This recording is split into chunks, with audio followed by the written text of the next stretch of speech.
State-of-the-art technology, incredible staff, huge cost savings, beautiful atmosphere. The Diagnostic and Imaging Center at Tower Point. We have the world's #1 ranked MRI scanner, and we also offer CT scan, X-ray, ultrasound, nuclear medicine, and much more. The Diagnostic and Imaging Center is the most affordable in the area. We offer same-day or next-day appointments and fast and efficient test results.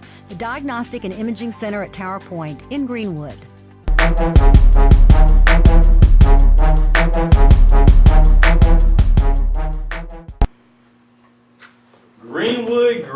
Greenwood. We are back in the sports lab and we're cooking up some picks. We're cooking up some softball, high school baseball. We're also going to throw in some professional sports and we're going to talk a little college news. As always, I'm your sports host and editor-in-chief, Johnathan Graves, and I'm joined here by Carolina Spike's own Mark Davis. Mark, how you doing today? I'm good. How was your weekend? A little tiring. For real? Yeah. What was it? What were you up to? KT. I don't want to know, folks. He said he can't tell me. What I was up to, I was out covering the YMCA Kids Triathlon on Saturday afternoon. Then I came back home and watched a little bit of NBA playoffs, the 40 games and 40 nights. I'm really into that. And we'll mention that today in today's show. But first, we're going to take you through some of the games that happened from the previous week. We're going to start off with the Abbeville and 96 game. I know a lot of people at 96 probably don't want us to do that, but it was one for the ages, I guess. Yeah, a big one for the ages, wasn't it? Yeah. 36 runs for the ages? Yeah, 36 to nothing to be exact. It was a rough one. 96 really didn't want to play this game. I'm pretty sure they wanted to stay on spring break. They had no business in there. They might have been on vacation that day. Yeah, Abbeville, they took it to them. Abbeville had a good week last week. They had 2 wins, one in the region. I think one was against Pendleton. One was against Pendleton, and then they had that blowout against 96. Richie and Blair Hammonds, they hit a couple of home runs in that game, so Abbeville's rolling heading into the playoffs. That's good for them. And then you had the game on, I think it was Thursday night, Emerald versus Abbeville. That had huge playoff implications. It was played at Viking Park. Me and Mark were at the game. Mark, what did you see out of the Vikings? I saw good pitching performance. Kevin McKenna only threw 43 pitches in 5 innings, and Abbeville just couldn't hit the ball. Yeah. Couldn't get anybody on base. They had one RBI by Zach Horn and just got 1 run, and that was it. It was a good pitching performance, and the Vikings bats.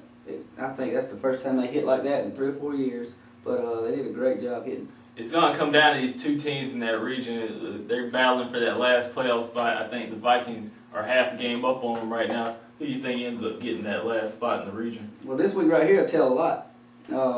Emerald's got Crescent tonight. It's must win against Crescent. And Abbeville's got to win this week too. And they also end up facing Emerald again next week, I think. Yeah, it's on the 23rd. I'm not sure if that's so that's this week, yeah. Yeah, but that's going to be a huge game. I think that's the last game of the season for both teams. So it's probably going to come down to that last game is at Abbeville. I think I'm going to be taking the Panthers on that one. Even though they lost the game at Viking Park, they still got a chance to get into the playoffs. Yeah, back at home it might be a different story. Yeah.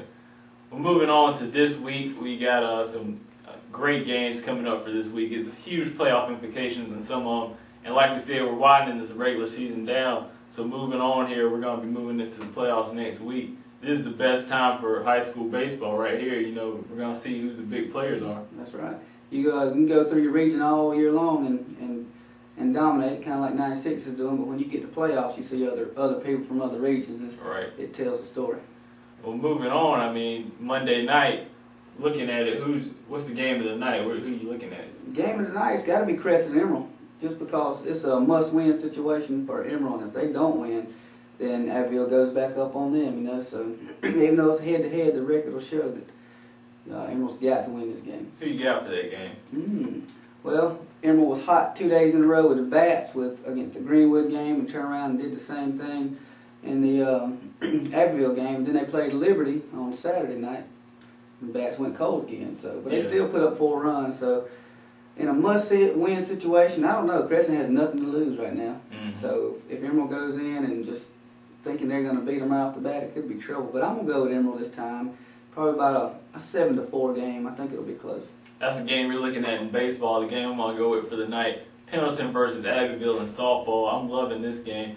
Pendleton is my sleeper team in that region because they really can't jump ahead of Abbeville and Crescent, but they're that third horse right there. They got an excellent team. I saw them a couple of times out at Emerald. They came to Emerald and played them. They played a solid game. They got a great pitcher up there, and they also got some good hitters. They got some quickness on the bases too. Once they get on base, they can really, cause some errors. I think Abbeville's still going to take this one though because they're at home. They're playing there, but it's going to be a really close game. I think this is going to give Abbeville a little bit of competition. Coming back from that 96 game, that was just, no competition in that game. Yeah, this one's going to be, pretty close. I'm thinking I'm going to take Abbeville in this one, probably 6-5. It's going to be a close game. And then moving on to Tuesday night, what's the game of the night for this night? Let's see, the game of the night for this one, probably going to be West Side at Greenwood.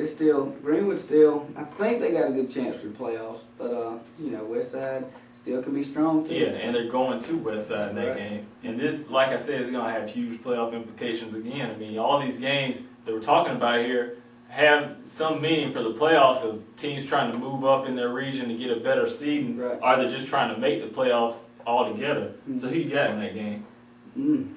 Well, I think Greenwood, they went to a wheels tournament in Rock Hill over the spring break weekend. They played some good competition there, and I know they won one, maybe lost two. I'm not sure exactly of their record, but I don't know. I'm going to have to go West Side with this one. I think Greenwood's got some players out right now, the important players that they need, and West Side's probably going to take Greenwood in this situation, and it'll be like a 5-1 game.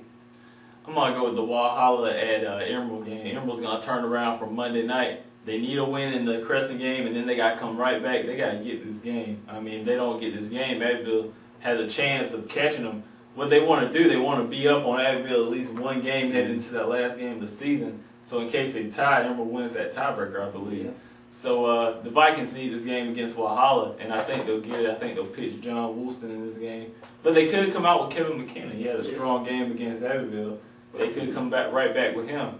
I think they'll pitch McKinnon on Monday, and then they'll come back with Woolston on Tuesday. I believe they'll get the win. It's going to be a close game, though. Walhalla gave them some trouble in the first matchup. They went to Walhalla. I'm going to go with the Vikings, though. I'm going to go with a 7-4 score. I think the bats stay hot for Tuesday night. And, I know you probably figured that we're not, going through all the games today.